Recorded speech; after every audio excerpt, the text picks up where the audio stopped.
Let's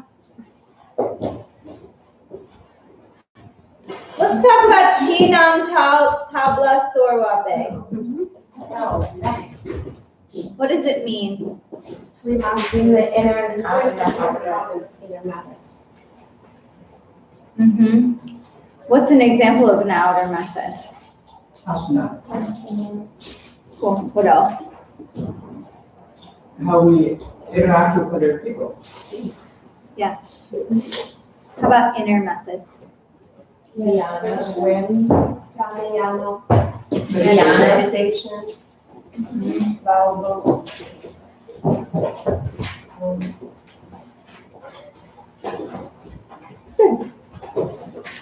How did everyone do with their 6 times book? Did anyone not do any entries at all? We all tried to do it, right? I tried to do it too. I'm not good at doing it. So this is something I'm making myself do during the training. It's annoying sometimes, just like, I have too many things to do. Yes, you did it. But it's helpful in that you start to see like just little tiny things, what's going on. Thank you so much. So just try to do it. We're not going to be crazy about it, but it'll help you. It will really help you. It'll also just help you in like becoming more familiar with the yamas, and now we'll add the niyamas. So you'll do it 6 times a day, and you'll cycle through the yamas and the niyamas. You can do them right in order, or you can do one from a yama, one from a niyama, one from a, you could go back and forth if you want to mix it like that. Okay. Let's give me some details about Master Patanjali. His mother wished him, and he came from the form of water. Little mythology. What else? He was a grammatician. He didn't write them, he didn't alter them, he compiled them. Right, yoga was an oral tradition, and then he sort of codified it and wrote it down, or others wrote down what he, the order that he put together. Yeah. A lot of these traditions that we're learning from are oral traditions. So it was the students of the teacher who actually wrote them, but they learned them from his mouth to their ear. That's also something we call lung, is the transfer from mouth to ear, like you all are getting this transmission. Not to be confused with lung that we read about in the lung manual in our book. And so that's why when like someone like Jessica, when she, she's going to go through the videos and the audio, but we also want one of you to make sure that you have time to spend with her or give her a phone call and go through everything that we covered, because it's, it loses some of its life when you're listening to it in a recorded way. I want to make sure someone who heard it actually gives it to her. And we'll try to make time to see her too, but we're kind of like very limited. What does yama mean? Restraint. Okay, what are the yamas in Sanskrit and English? Satya, Asteya, Brahmacharya, Aparigraha. And what do they mean? Truthfulness, Yep. non-stealing. So sexual. This is a weird one that we don't know really how to translate. Grasping. Yeah. What are the niyamas in Sanskrit? Saucha is the first one, yeah.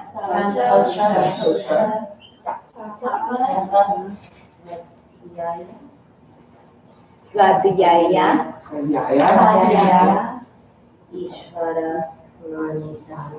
Ishvara Pranidhana. Okay. What's Saucha? Cleanliness. Santosha. Intensity. Tapas. Discipline. Svadhyaya, Introspection, study, self-study. study of the self, yeah. Ishvara Pranidhana. Surrender. Yeah, to a teacher, to a higher power. Excellent. Okay. See what kind of slides I put up here. We're done with the first weekend. We're done with the second weekend. We'll be back next, and then we have a break. It's going to be weird when we break up. It's going to be nice, but you're going to be like, whoa, it's weird to not be here. Our schedule for the weekend, so you have it. Here are the poses and the breaths that we focused on this weekend. Let's say them together. Uttanasana, Ardha Uttanasana, Chaturanga Dandasana, Urdhva Mukha Svanasana, Utkatasana, Virabhadrasana 1, Ujjayi breath, Nadi Shodhana, Kapalabhati, Samavritti. Okay, what's Ujjayi mean? Victorious. Nadi Shodhana, Kapalabhati, skull shining breath, yeah. Samavritti. When's a good time for you to do Samavritti? Yeah, before you go to bed. That's a nice breath for you to practice. So even if you don't do any practice all day long, try to at least do Samavritti before you go to sleep. Yeah, so Ujjayi breath, when do we use Ujjayi breath? During our asana, especially when we're doing a practice where we're linking the breath to the movement and creating that cadence for ourselves. What is the benefit of Nadi Shodhana? Purification. Balance in your left and right. Channels and brain. Cool. How about Kapalabhati? What's one benefit of Kapalabhati? Warm up, build heat. Energize, build heat, wake up. Yeah, perfect. Perfect. Do we feel comfortable with these asana?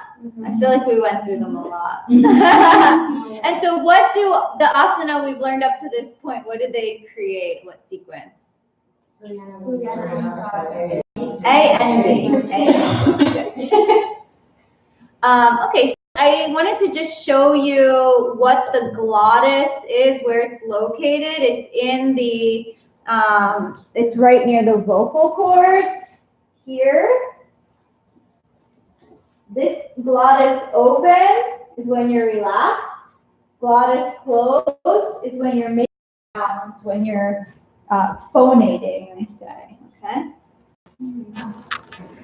So here's the different positions of the glottis. Open when you're resting, closed when you're speaking, deep forced inhalation, it's open, and then whispering, or when you're doing Ujjayi breaths, that's what it looks like. It's sort of closed at the top, and there's a small opening that allows you to savor the breath or sip the breath and direct it and really harness the energy of your breath.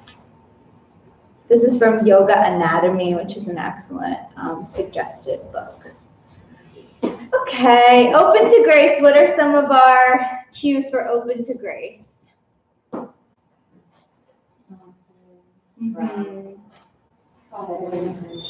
Focus on the open, soften up, Leave the rest of your day set the outside.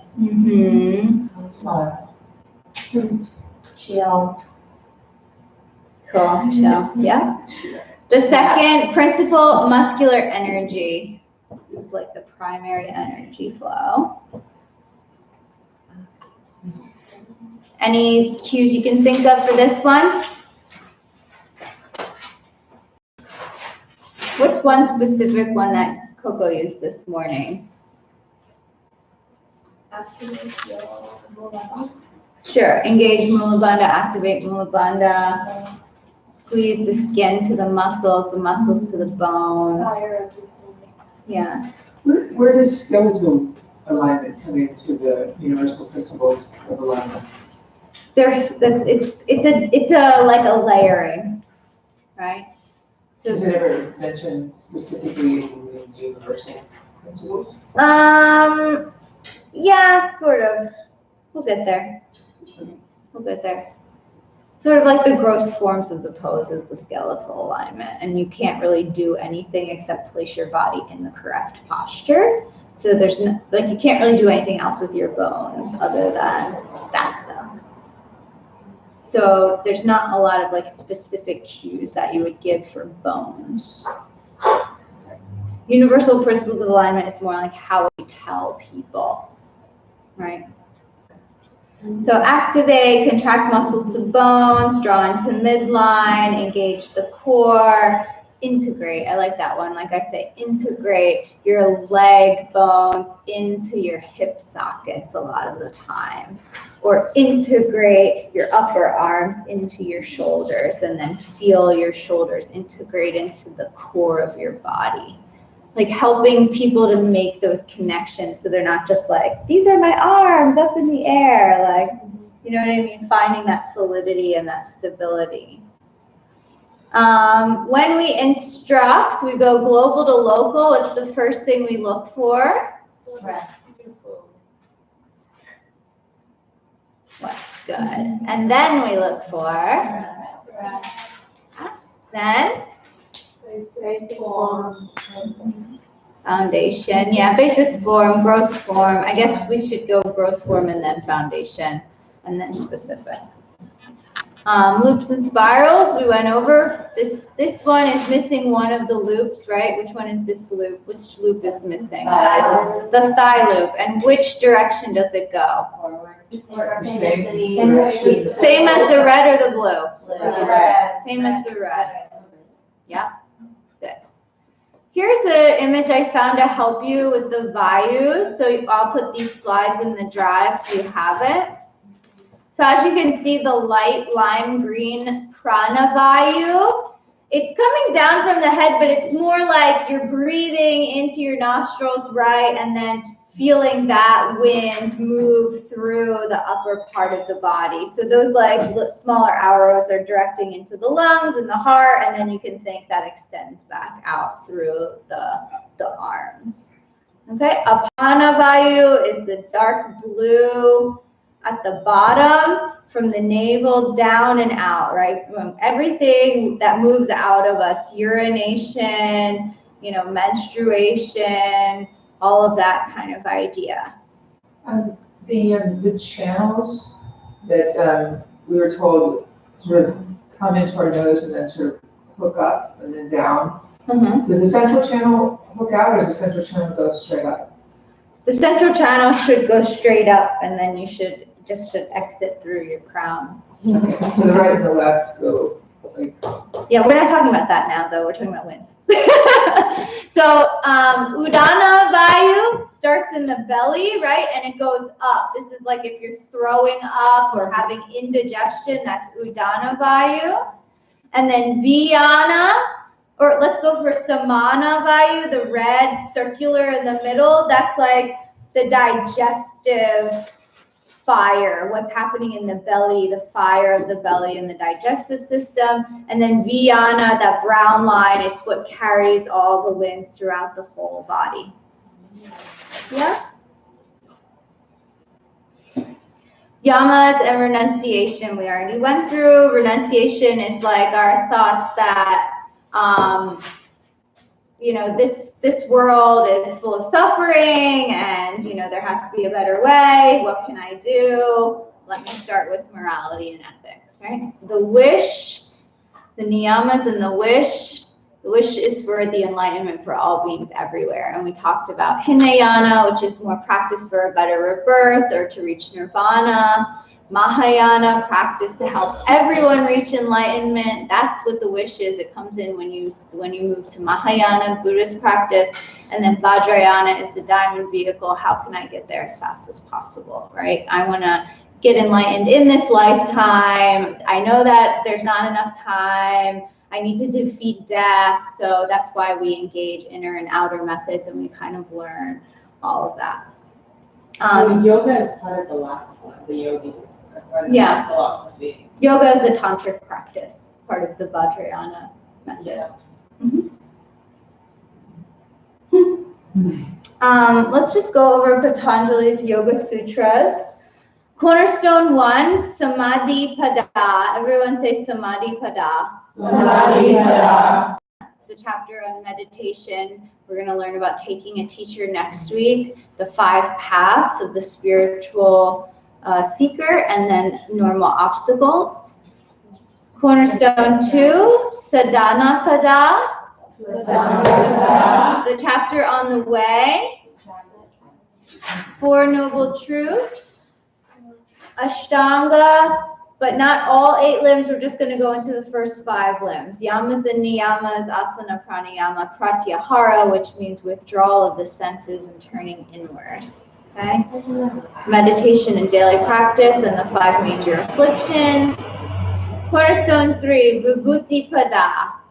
The chapter on practice. Okay, so we're going to learn about siddhis, S-I-D-D-H-I-S. These are like these powers that you get. It's important to know that like we're going to talk about all these powers and then they're going to say, you don't really want all these powers. Like that's not the point. Don't get stuck on these powers. Continue going. The point is samadhi, right? Last 3 of the 8 limbs. Everyone say dharana. Dharana. Dhyana. Dhyana. Samadhi. Samadhi. Okay, good. And then that's the focus, concentration, and deep meditation. Dharana, dhyana, and samadhi. Dharana is like you're just starting to get the ideas, right? You're just starting to wake up. Dhyana is when you actually have concentration and you can meditate for a long time. And then samadhi is basically ultimate union. Cornerstone 4 is Kaivalya Pada. Kaivalya Pada. The chapter on absolute purity, how to use a broken instrument to repair a broken instrument, leaving a dysfunctional relationship, how the mind perceives the mistakes, and how to destroy karmic seeds. Okay, let's go through let's say them in Sanskrit. 1-1. Atta Yoga Anushasana. Atta Yoga Anushasana. Yogas Chitta Vritti Nirodha. Yoga Chitta Vritti Nirodha. Tada Drashtu Svarupe Vastanam. Tada Drashtu Svarupe Vastanam. Vritti Sarupyam Itaratra. Vritti Sarupyam Itaratra. Very good. So at least start to remember those. She wants you to read through, I think, 10 or 11. Yeah, I think it's 11. So just kind of like read them through and then think about them in your own words, okay? Like you can remember the translations, but try to think about them like, what does this actually mean for me? Like, what are we doing with these, okay? So I just put a bunch more in here that we went over. Homework, of course, continue to practice daily, do your meditation and your asana, make notes in your notebook about your practice, maybe just like how your body feels or, you know, what you're experiencing. And attend at least 1 class and try to write a review in your notebook, even if it's just like, I like the teacher said this, I didn't understand when the teacher said that. Now we're going to do the 6 times book with the yamas and the niyamas, and this is what it's going to look like. You don't have to do them in that order, but just make sure you're sort of like, you know, keeping track of each order, you know, of everything that you're so it's like every other day it's I'm sorry. That's okay. This I just put the 5 yamas, then I went right into the 5 niyamas and started over with the yamas at the bottom, right? But if you prefer to mix them up, you could do yama 1, yama 2, like ahimsa, saucha, satya, santosha, right? You could do it like that if you want to mix them. It's up to you, really. add to the asana database. Before you guys forget, like it just has to be like just one sentence, something that you think is important to contribute. Try to add something new that someone else hasn't added, but it's going to be a really cool tool if we keep at it. Read up to chapter 1, verse 11, recite 1 through 5, and then I put 29, 30, and 32 of the second chapter because those are the 8 limbs, the yamas, and the niyamas. So as long as you know those words, you'll be able to remember them pretty easily. We'll send you the questions, and then also just use your workbook to write your Sanskrit vowels and your first consonants. Anyone thinking of a mentor yet, or you still need a little bit more time to consider? You thinking? Okay, cool. Yeah, just keep it in your mind. What are the requirements? Like if I come to There's the no teacher, requirement. I want to be my mentor, and like what does the teacher supposed to do? Like I would say it like this. We're doing the yoga teacher training. I know Allison emailed everyone and asked them if they're open to being mentors. I would love for you to be my mentor. Are you open to that? Let me know what kind of time you have, or if I could just come to your class and talk to you after, that would be enough. Just kind of do it very naturally. It's not like you're not asking them to like spend hours of their time with you every week, but you do want to make sure that they have like time and they'll be able to commit to you in the way that you're interested in, right? Some people are busier than others, so you also have to think about that. If you're going to pick someone that is like crazy busy, then you might not get the access that you're looking for. But I'll email them again and tell them you guys are going to start asking. Can it be another, like, does it have to be a regional teacher? No. And then what happens after the initial talks? I'm just wondering, because it sounds like if we're asking somebody to be our mentor, we're sort of steering the relationship, and I don't want it to be like, okay, now we're together. What do you want to say? So I would say, is it okay if I email you and I have questions? Okay. Is that, maybe we can get coffee sometime, once I've like gone through the training a little bit, maybe we can set up some time to meet, You can make it what you want. It's not like you're dating. Everyone wants to like be helpful. Everyone, Is it okay to have more than one? Like, yeah, of course, have already a connection. Yeah, but the point is not to like, meet up with someone new every week and introduce yourself and tell them your story and, start at the beginning every single time. It's to like have this ongoing relationship where you say, oh, remember I was working on this, I figured this out. What do you think about this? So it's kind of like a progression. Okay. It's for your benefit too. I'm not really going to check like, what are you doing with your mentor? It's just something that will help you, I think. 6 times book it. Do you need that anymore? You good? My contact info. Okay. What do you want to ask about the channels? I just wanted to get through that before we ran out of time. So wait, I think I missed the last two. Oh. The last two homework things. Okay, the Sanskrit vowels and consonants. Okay, got it. Okay. Yeah, just in case she wants us to write the letters for everyone again and show them. Yeah, my question. I guess when it was described that the channels have these. I'm reluctant to even use the word hook. But it's not straight. Okay. That it goes like this, but it's the side channels that do that, and then the central channel is just straight. Yeah, so the central channel, like maybe you can just kind of think of us as like your body as one big tube, right? And so that goes from your root and then it hopefully opens up into your crown to connect you with your divine potential, right? When you're fully, completely unblocked and clear, that's really the goal. That's like the what am I saying? That's what samadhi is, right? So if you go to page 42 in your book, 42 and 43, these darker lines are Sushumna Nadi, right? And so they're sort of open at the bottom and the top. Because it's not really a beginning or an end.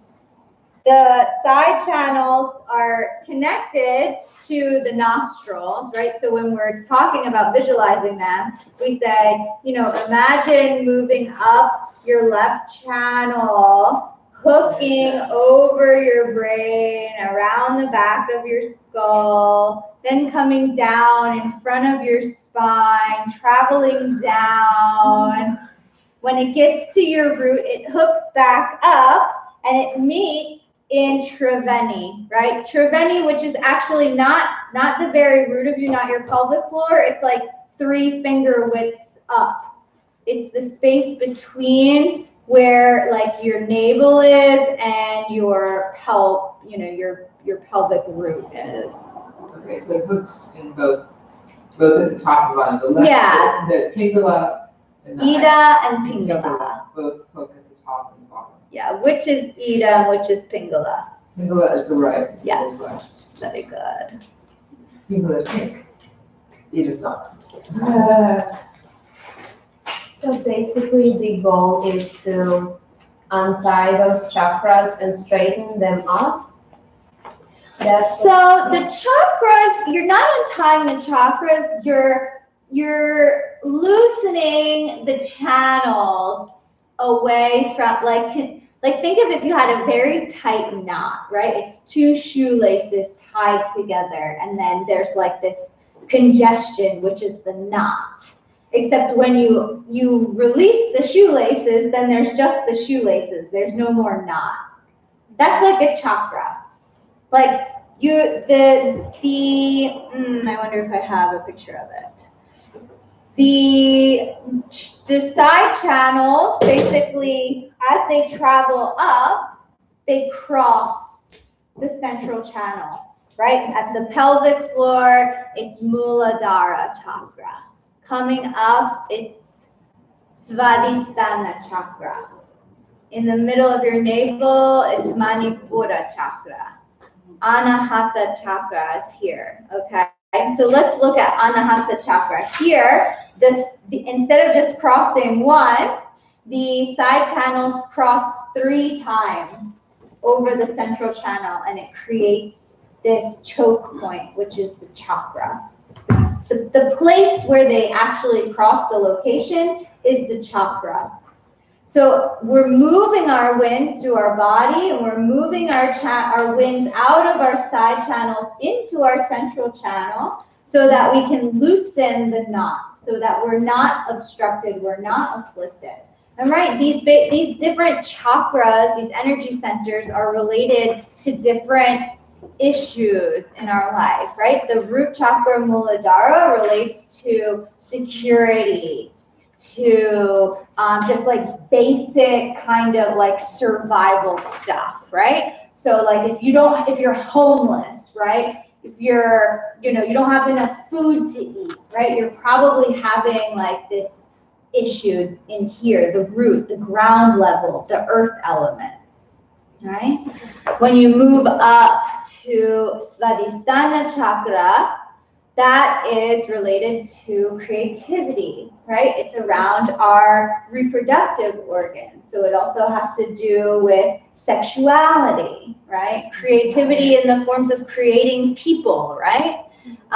So that's really what we're talking about when we're talking about chakras. There's not actually something there that's a chakra. It's the energetics of how your subtle body is either well oiled and lubricated and running, or are there these obstacles, right? Are there these issues that you just can't get past? That's what creates the choke point. Okay. We'll go more and more and more into it. But like after we have, when being becomes Buddha, then these chakras untie. There's no more chokes, and it's just then you just have these beautiful energetic centers that are all perfect. You have no issues in your life. Yeah, totally.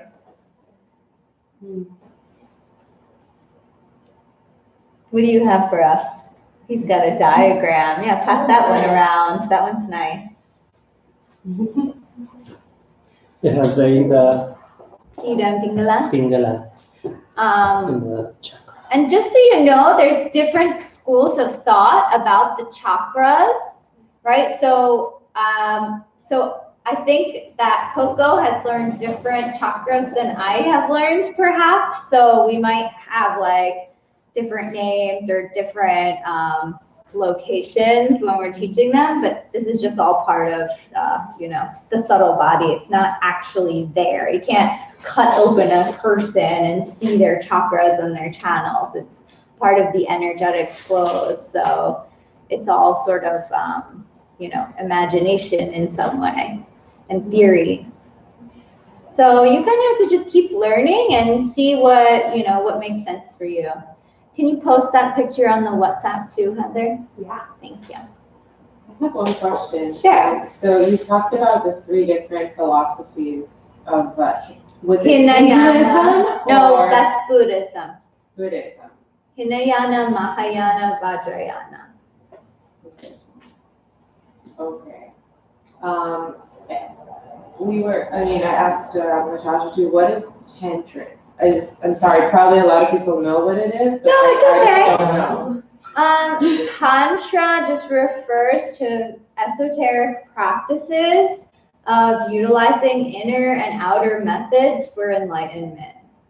And in Buddhist studies, if you're just studying philosophy, the tantric teachings are known as the hidden teachings, right? Monks and nuns that study in the monastery don't get the tantric practices until they've reached some point in their studies. And then their teacher is like, now you're going to learn tantra, and it includes yoga.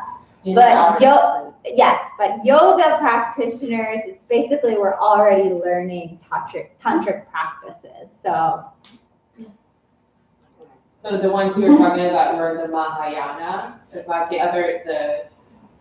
Yeah, Mahayana is like where we bring in the wish for enlightenment for all beings. It's when you evolve from just saying like, oh, I need to help myself, I need to have a better rebirth, I hope I reach nirvana, and you kind of expand out and say, wait, even if I reached enlightenment, even if I got to this place of paradise, I would still witness all of my loved ones and my friends suffering and in pain. So it wouldn't really be that great. I can't just leave them to suffer. And that's when you realize, oh, I need to help others too. I see. I thought you said these were 3 different schools of philosophy, but no one really practices just the part with not helping others, or not caring about. No, it's a school of Buddhism. Yeah. Oh, really? Plenty of people are Hinayana Buddhists, yes. Heather's amazing. And the Hinayanas have fabulous software. Yeah, totally. Is there a side effect of practicing tantric practices like yoga without initiation? Without tantric initiation? Yeah. I don't know. I've always practiced yoga, and then all of a sudden they were like, you shouldn't know this stuff. What happens before? What should happen before? I guess it's just basically like, how are the teachings presented? So we're teaching you sort of like everything you need to know all at once. Like a lot of people, you know, I guess in our school, it's like you really need to understand karma and emptiness before you go anywhere else. Like it's just a philosophy, right? Some people think it should be done this way, and some people are like, it's fine to do it this way. So you kind of have to decide, and you just know that some people might be like, you're learning tantric stuff. And in Western society, nobody says that. Nobody really knows. We just know because we study at 3 jewels, and and we're in this group of people like that. Theravada, I think Theravada is just like a different region. Like it's Thailand rather than Tibet, I think. I'll have to get back to you though. I'm not really sure. Because I've had a few Theravadan teachers, and they're sort of like saying the same things that I know, so I don't know what the huge difference is. Yeah, I know there are differences very much. Yeah. It's like, I think older, maybe. there any good book to read about the history of all these different, if anyone knows?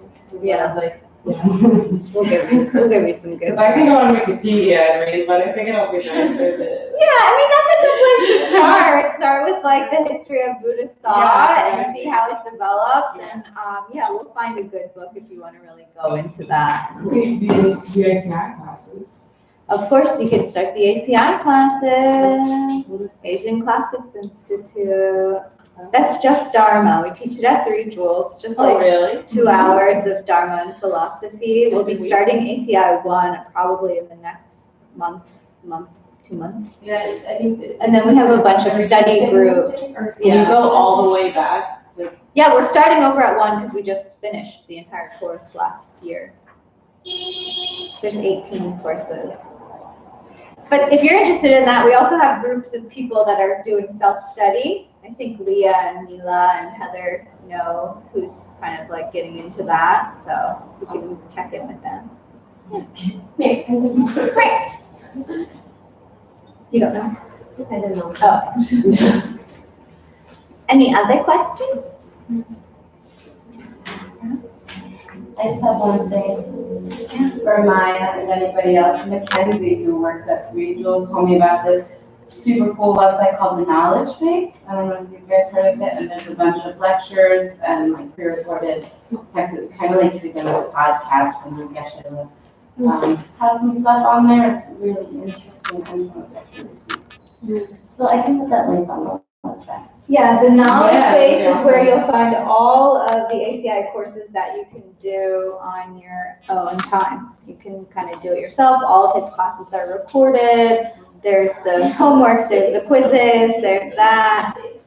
Okay, just have like one moment for meditation before we leave. So sit up nice and tall. Bring it in, Jane. You're out there by yourself.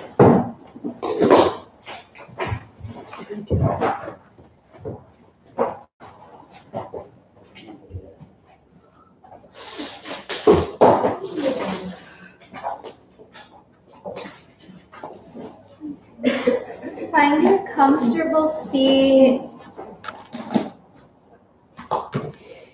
Maybe sit up on a block or something so that your hips are higher than your knees.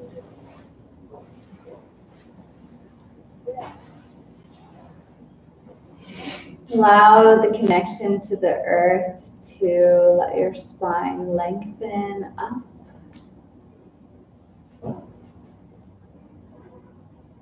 Let your hands rest wherever the rest of your arm can be relaxed.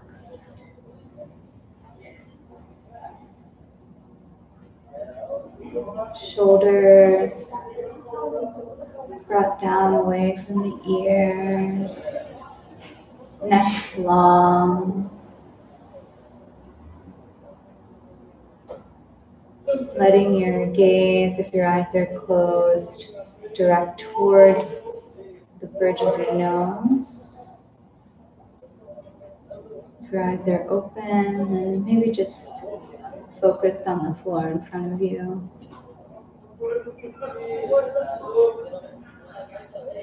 And bring your awareness to your breath.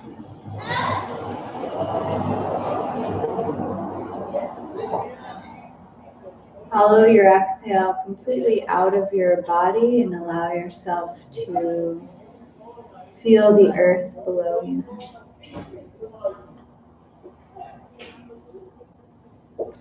As you inhale, feel your entire body brighten, lengthen, connecting you upward toward the sky.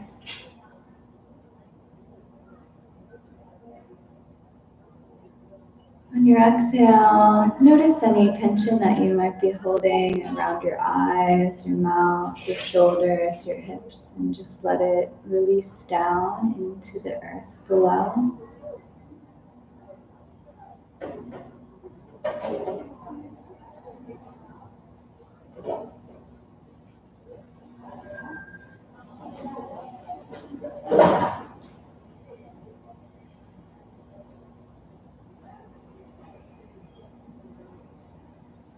Bring your awareness to the space right in front of your nostrils.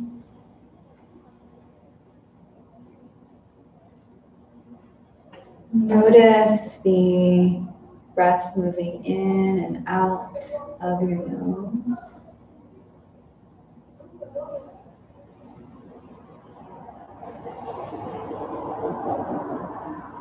Observe any shift in temperature of the air as you breathe out, as you breathe in.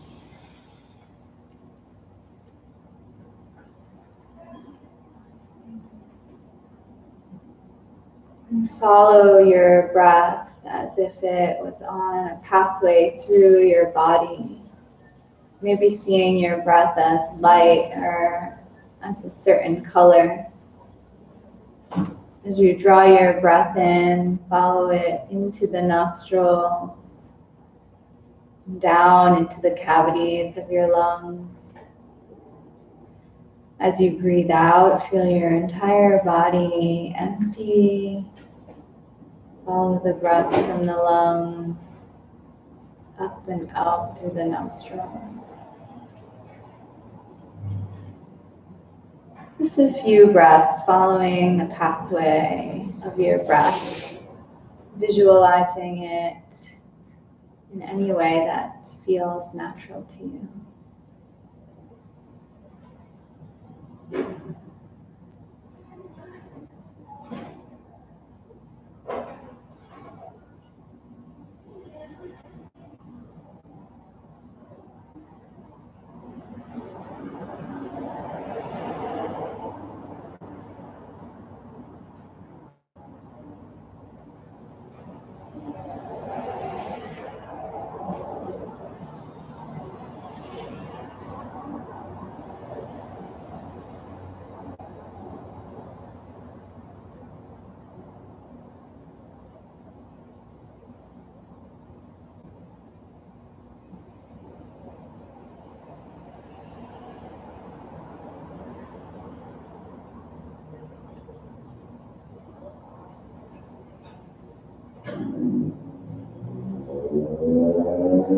Now call to mind the most recent moment of kindness you experienced today or earlier this weekend. Think of the setting, of the people involved. Let it play on the screen of your mind like a movie, vivid and bright and real.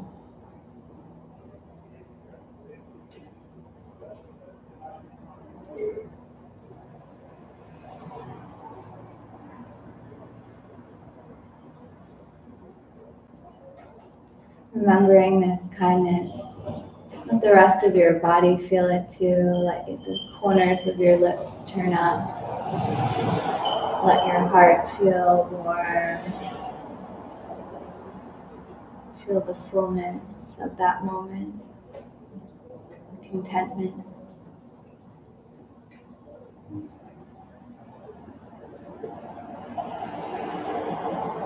And allow yourself to rejoice that this beauty and this compassion exist in your world.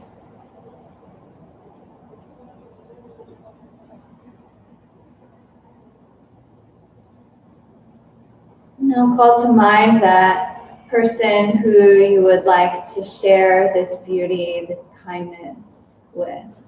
Someone who may be having a tough go, who may not see the world as beautiful and as perfect as it already is.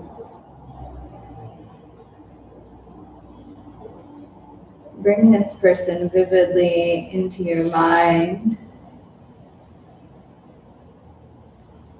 Imagine them seated directly in front of you, facing you, knee to knee.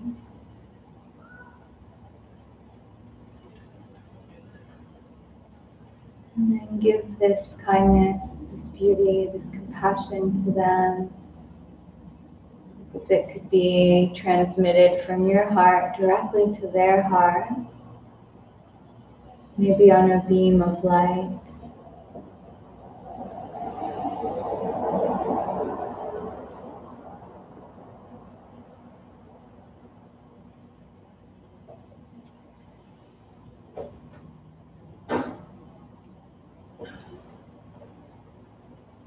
And silently you can give this wish to them. May you be happy. May you be peaceful. May you be free from suffering. May you be at ease.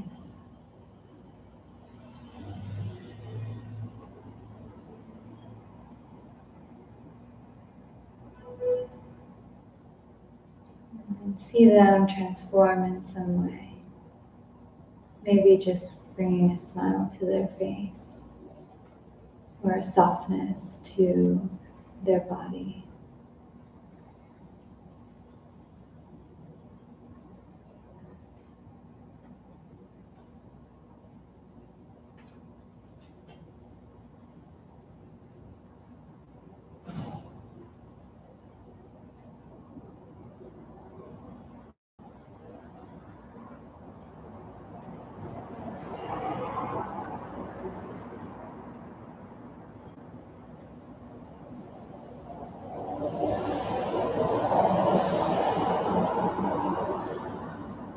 Bring your hands together, right hand meeting left, sun meeting moon.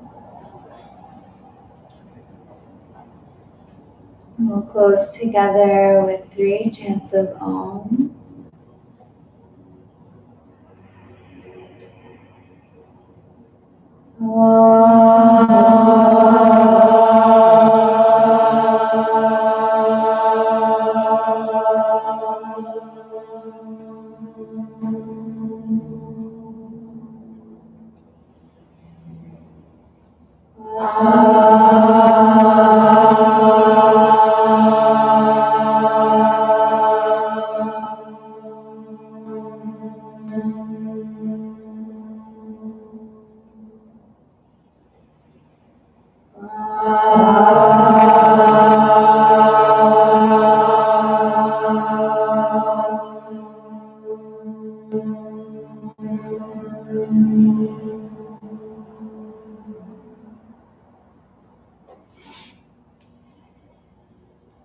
Thank you so much for your hard work and your joyful effort today. May you have a beautiful week.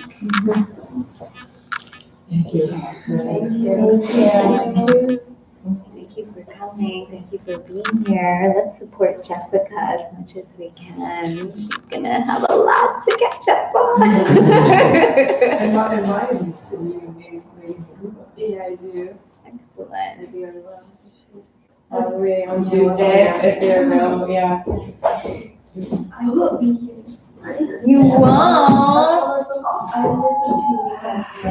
Oh my I know. Maybe I can work with Jessica.